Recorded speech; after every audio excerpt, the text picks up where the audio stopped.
Hi అండి, అందరికీ నమస్కారం. Welcome to my channel. ఈ వీడియోలో ఏపీ ప్రభుత్వ ఉద్యోగులకు మరియు పెన్షనర్లకు పెండింగ్ డిఏ, డిఆర్ అరియర్స్ చెల్లింపులపై తాజా అప్డేట్ మెమో అయితే విడుదల. మరి ఈ మెమోలో ఉన్న సారాంశం ఏమిటి? అప్డేట్ అనేది పూర్తి వివరాలు అయితే వీడియోలో తెలుసుకుందాము. వీడియో అయితే ఎక్కడ కానీ స్కిప్ చేయకుండా ఎండ్ వరకు చూసేయండి. అప్పుడు ఇన్ఫర్మేషన్ పూర్తిగా అర్థమవుతుంది. అలాగే వీడియో చూస్తున్న ప్రతి ఒక్కరు వీడియోకైతే లైక్ చేయండి ఫ్రెండ్స్. ఈ వీడియోని తోటి ఉద్యోగ పెన్షన్ మిత్రులతో అయితే షేర్ చేయండి. కొత్తగా మన ఛానల్ చూస్తున్న వారు ఇంకా ఎవరైనా సబ్స్క్రైబ్ చేసుకోకుంటే వెంటనే మన ఛానల్ అయితే సబ్స్క్రైబ్ చేసుకోండి. సో దీని ద్వారా నేను చేసే లేటెస్ట్ వీడియోస్ అన్నీ మీ వరకు రీచ్ అవుతాయి. ఇక ఆలస్యం చేయకుండా వివరాల్లోకి అయితే వెళ్ళిపోదాము.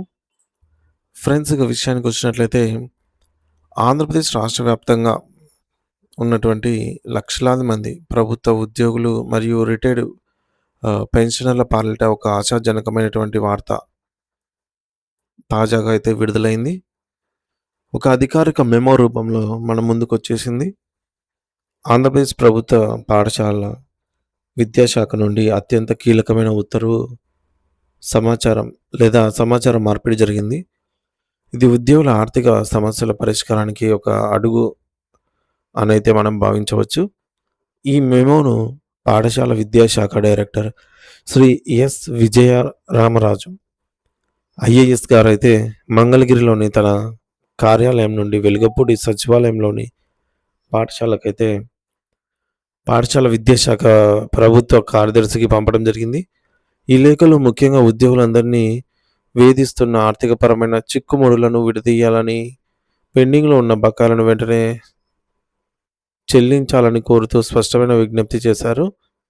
ఈ మెమోలో పేర్కొన్న ప్రతి అంశం కూడా ఉద్యోగుల జీవన ప్రమాణాలతో ముడిపడి ఉన్నందున దీనిని మనం అత్యంత నిశితంగా పరిశీలించి అర్థం చేసుకోవాల్సినటువంటి అవసరం ఉంది. సో ఈ మెమోలోని సారాంశాన్ని గనుక మనం లోతుగా విశ్లేషిస్తే ఇందులో ప్రధానంగా ఆర్థిక సంబంధిత సమస్యలు, ఫైనాన్షియల్ రిలేటెడ్ ఇష్యూస్ అనే పదాన్ని ఉపయోగించారు.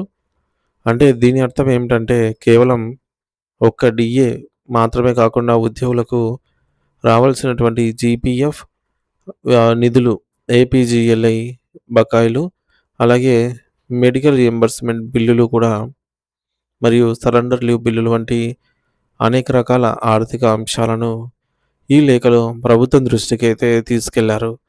ముఖ్యంగా కరువు భత్యం లేదా డిఏ అరియర్స్కు సంబంధించి చెల్లింపులపై ఇందులో ప్రత్యేకంగా ప్రస్తావించారు.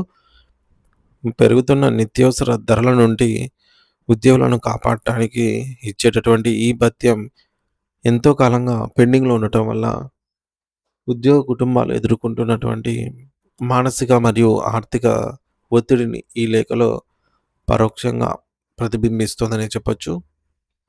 మరో అత్యంత సంచలనమైన విషయం ఏమిటంటే 12వ పిఆర్సి కమిషన్ నియామకం గురించి. సో 12th పిఆర్సి గురించి కూడా ఈ మెమోలో చర్చించారు. 11వ పిఆర్సి గడువు ముగిసిన తరుణంలో కొత్త వేతన సవరణ కమిషన్ ఏర్పాటు అనేది ప్రభుత్వ విధాన నిర్ణయాలపై ఆధారపడి ఉంటుందని డైరెక్టర్ గారు ఈ లేఖలో పేర్కొన్నారు. అంటే వేతనాల పెంపుదల ప్రక్రియను ప్రారంభించడానికి ప్రభుత్వం తక్షణమే స్పందించాలని వారు కోరుతున్నారు. సో దీంతో పాటు దశాబ్ద కాలంగా ఉద్యోగులు అడుగుతున్నటువంటి సిపిఎస్ రద్దు మరియు పాత పెన్షన్ విధానం ఓపీఎస్ పునరుద్ధరణ వంటి అంశాలు కూడా ఈ లేఖలోని చర్చనీయాంశాల్లో భాగంగా ఉన్నాయి. ఇవన్నీ ప్రభుత్వ స్థాయిలో జరగాల్సిన విధానపరమైన చర్చలు కాబట్టి వాటిని వెంటనే పరిష్కరించాలని అయితే అధికారులకు సూచించారు. మరి ఈ మెమో విడుదల కావడానికి ప్రధాన ప్రేరణ ఏమిటంటే ఒక ఉద్యోగి లేదా ఉద్యోగ సంఘం హెచ్ఆర్డి ఫిర్యాదు విభాగం ద్వారా ఒక అధికారిక ఫిర్యాదును నమోదు చేయడం, ఆ ఫిర్యాదు ఐడి ఆధారంగానే విద్యాశాఖ ఈ స్పందనను తెలియజేసింది. ప్రభుత్వం నిర్వహించే నివేదికలో ఈ అంశాలన్నీ ప్రస్తావించబడ్డాయని, పెండింగ్ డిఏ బకాయిలు మరియు 12వ పిఆర్సి అమలు వంటి ప్రస్తుతం రాష్ట్రంలో అత్యంత కీలకమైన అంశాలని విద్యాశాఖ డైరెక్టర్ గారు అయితే స్పష్టం చేశారు. సో ఈ సమాచారాన్ని గౌరవపూర్వకంగా పరిశీలించి అవసరమైన తదుపరి చర్యలు తీసుకోవాలని వారు ఉన్నతాధికారులను కోరారు. ఇది కేవలం ఒక లేఖ మాత్రమే కాదు, ఇది రాష్ట్ర ప్రభుత్వ విధాన కార్యదర్శి సిఎస్ దృష్టికి వెళ్ళబోతున్నటువంటి ఒక ముఖ్యమైన పత్రం. గతంలో మనం చర్చించుకున్న ప్రకారం ఎవరికైతే డీఏ మరియు డీఆర్ అరియర్స్ ఇంకా జమ కాలేదో వారికి సంబంధించి మార్చి నెలలో నిధులు విడుదలయ్యే అవకాశం మెండుగా ఉందని తెలుస్తోంది. సాధారణంగా ఆర్థిక సంవత్సరం ముగిసే మార్చి నెలలో ప్రభుత్వం పెండింగ్ బిల్లులను క్లియర్ చేయడానికి మొగ్గు చూపుతుంది. కాబట్టి ఈ మెమో ఆ ప్రక్రియను మరింత వేగవంతం చేస్తుందని ఉద్యోగ సంఘాలైతే ఆశిస్తున్నాయి.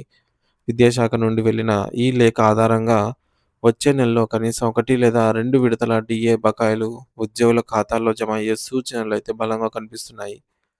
లక్షలాది మంది ఉద్యోగుల చిరకాల స్వప్నమైన వేతన సవరణ మరియు బకాయిల చెల్లింపుపై ప్రభుత్వం చివరకు ఏ విధమైన తుది నిర్ణయం తీసుకుంటుందో వేచి చూడాలి. మరి ఈ కీలకమైన అప్డేట్ ప్రతి ఉద్యోగి మరియు పెన్షనర్‌లకు కొంతమేర ఊరటనిస్తుంది అనైతే భావిద్దాం.